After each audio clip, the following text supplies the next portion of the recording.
Hey everybody, welcome back. It's Valagar Aloevain, back for some more Dungeons & Dragons Online. So for this quest here, it brings us back out into the Stormhorns for some more of the Stormhorns quest chain. So this quest here is bestowed by Rena, the Keen Blade, for a quest called Lines of Supply. Now, if you have gotten all of the waypoint markers, there is a fast travel point right near here that we can use. If not, I definitely recommend checking out those videos, as we will be using those a lot. So as you see, this one here is all the way on the far left side. So to get here, we do just want to talk to the mountain guide, and we're going to want to select the top option, which is the southwest camp. That'll put us all the way over here. So rather than having to run all that distance, we just got a very short walk to go.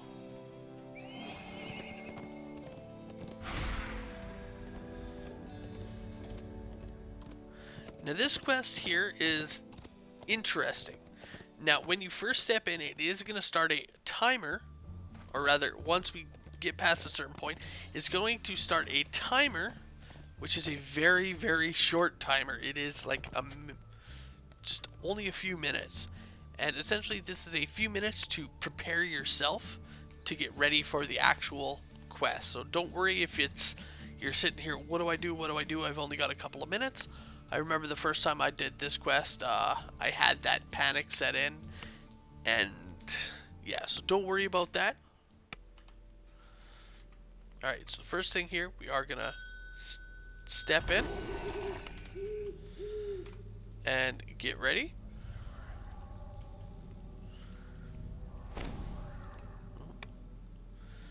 Make sure Zebub got that there.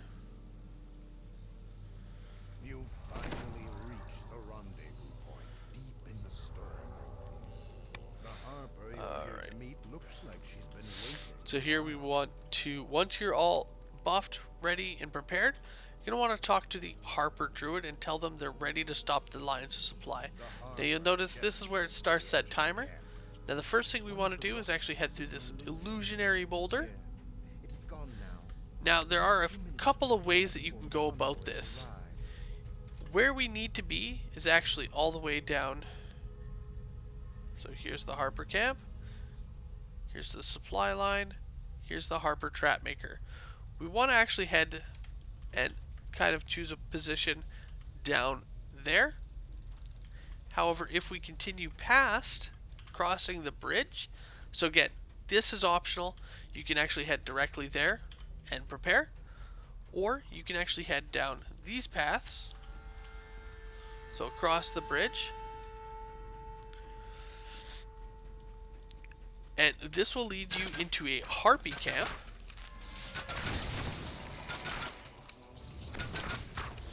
Now again, we are on a time limit, so we do gotta kill quickly. And you can convince them to aid you in fighting. So again, you want to head all the way down to the Harpy's nest.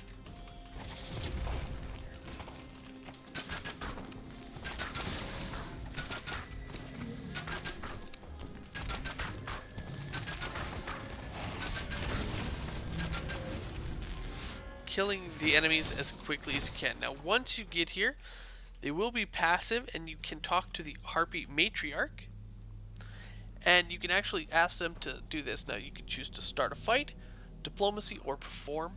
I have a decent diplomacy, so we can do that, and basically they're going to test our strength to see if we're worthy. So we're just going to beat on the Matriarch here. Oh,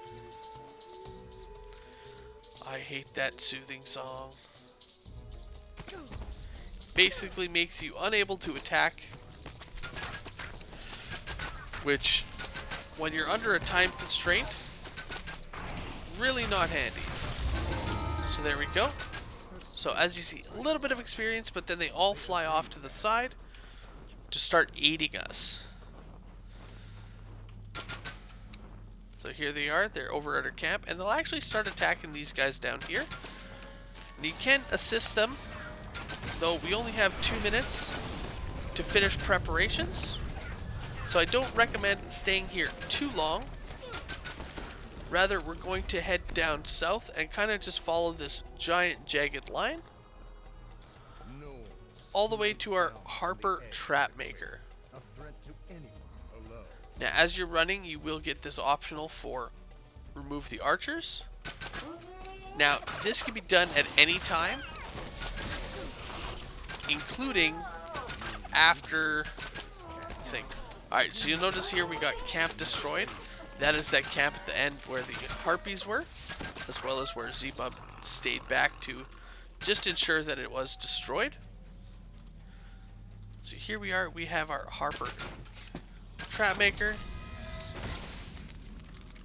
Few breakables.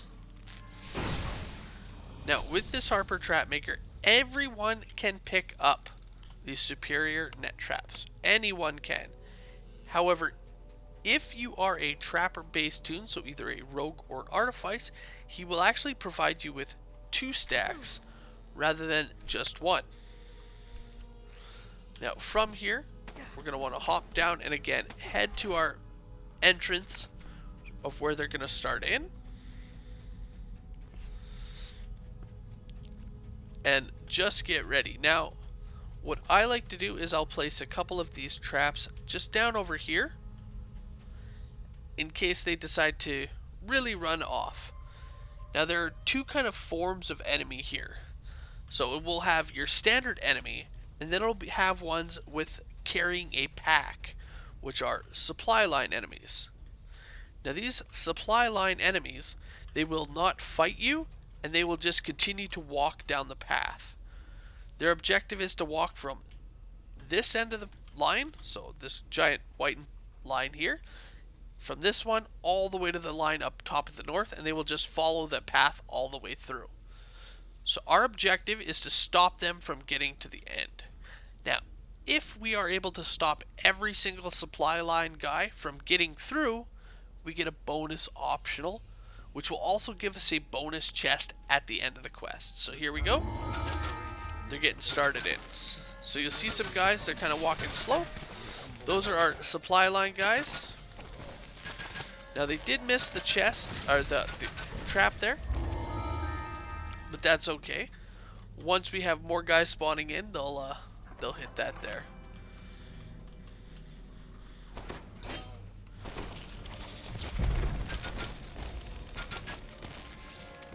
So the ultimate one is you want to make sure that the carriers here are eliminated.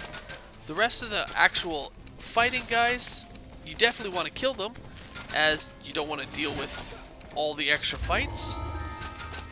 However, they are ultimately not as important.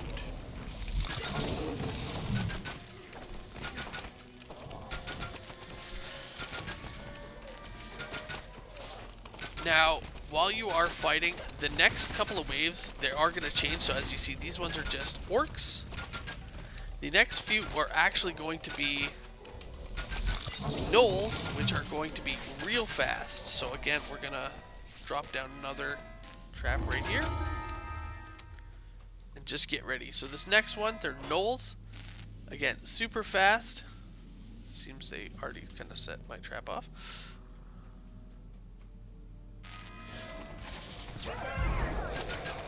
So anything you can do to stop these guys, awesome. Now the thing with these gnolls is they also have a very low hit point, making it a lot easier to actually take them out.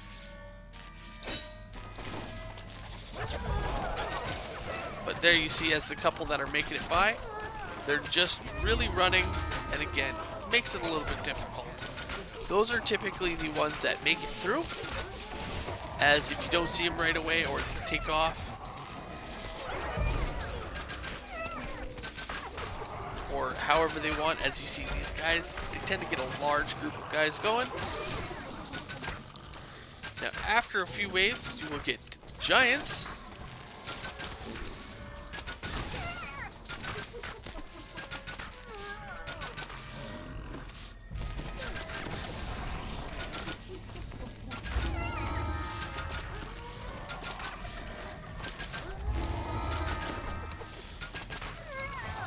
And there we go.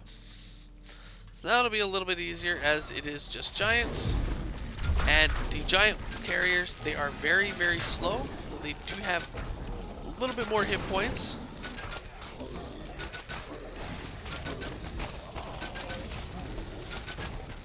This is also why you want to strategically place those traps kind of down the path, just to ensure that it's a little bit harder for them to actually make it through.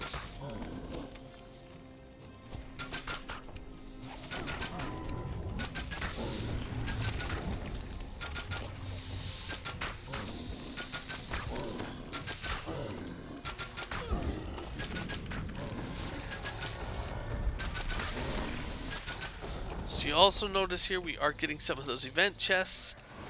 Again, for us, this is still just... There we go. This is still just day 5. Alright. So at this point, as they mentioned, not a single one had made it through.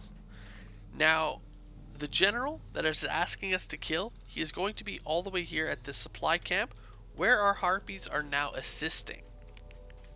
So along the way, before we actually get there, I should probably heal myself. Along the way, we can now at this point remove the threat of the archers. So in order to do that, they are just kind of hiding up on these ledges all the way down to the end. So they do like to be hidden. Now another thing I like to point out is there are also these boulders, as you'll see there. What you can actually do with these is, if you can time it correctly and you have the strength, you can actually push the boulder down the path here. Alright, so I'm not strong enough there, but if you have enough, it'll actually drop it down below. And this is helpful when you have those waves of enemies, as it will knock them down, plus deal a fair amount of damage, potentially killing some of them there.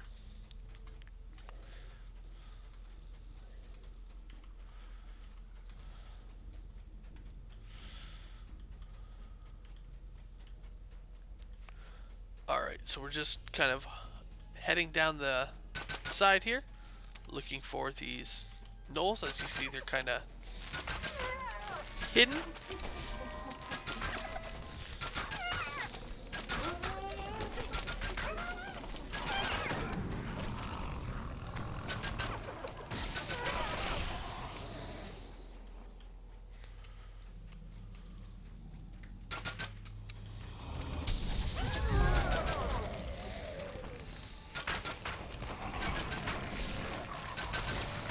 Now, obviously, if you don't feel like going through these, you don't have to get all the optionals. Again, there are a lot of them, and they do take a little bit of time here, so I accidentally slipped there, but we got a few gnoll archers here.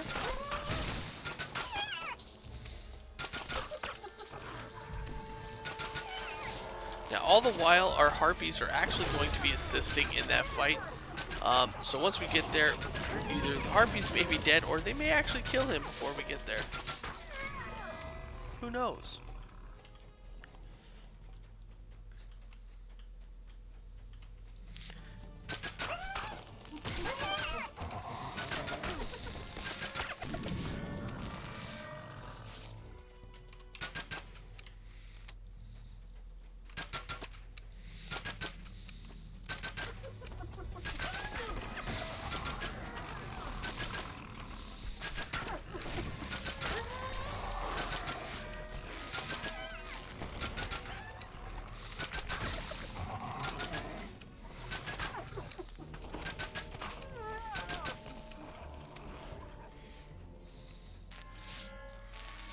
Pile of bones.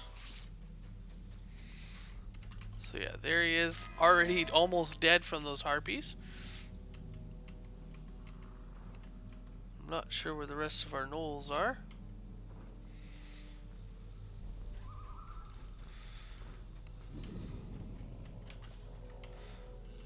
But definitely don't worry about killing them all. before that fight, as again, you can do so after, before you kill the general, of course. After the point is kind of, well, moot. Oh, I heard him. He's hiding inside of the boulder. So there we go. Now let's head back to the general before these harpies finish him off. Now in Epic, obviously the harpies are a little less effective. The giant tending to kind of kill him off fairly quickly. But one other interesting point, he is actually a red named enemy, but is affected by those snare traps. So you just happen to die at the same time. So both he and the harpies are affected by those snare traps. And yeah, so here we are, 14 minutes with a few extra optionals. Now, once you're done, we do have his chest here. Now, his chest can contain some named items, which we did not get. Now, most people at this point just recall. However, at the beginning of the quest, so if you happen to have Didor, easiest way, you will also receive an additional chest for every optional that you've completed here. So here we go. 2 extra chests for the other optionals there. And that's it. So thank you again for watching, guys. It's been a blast, and I will see you guys later. Have a good one all.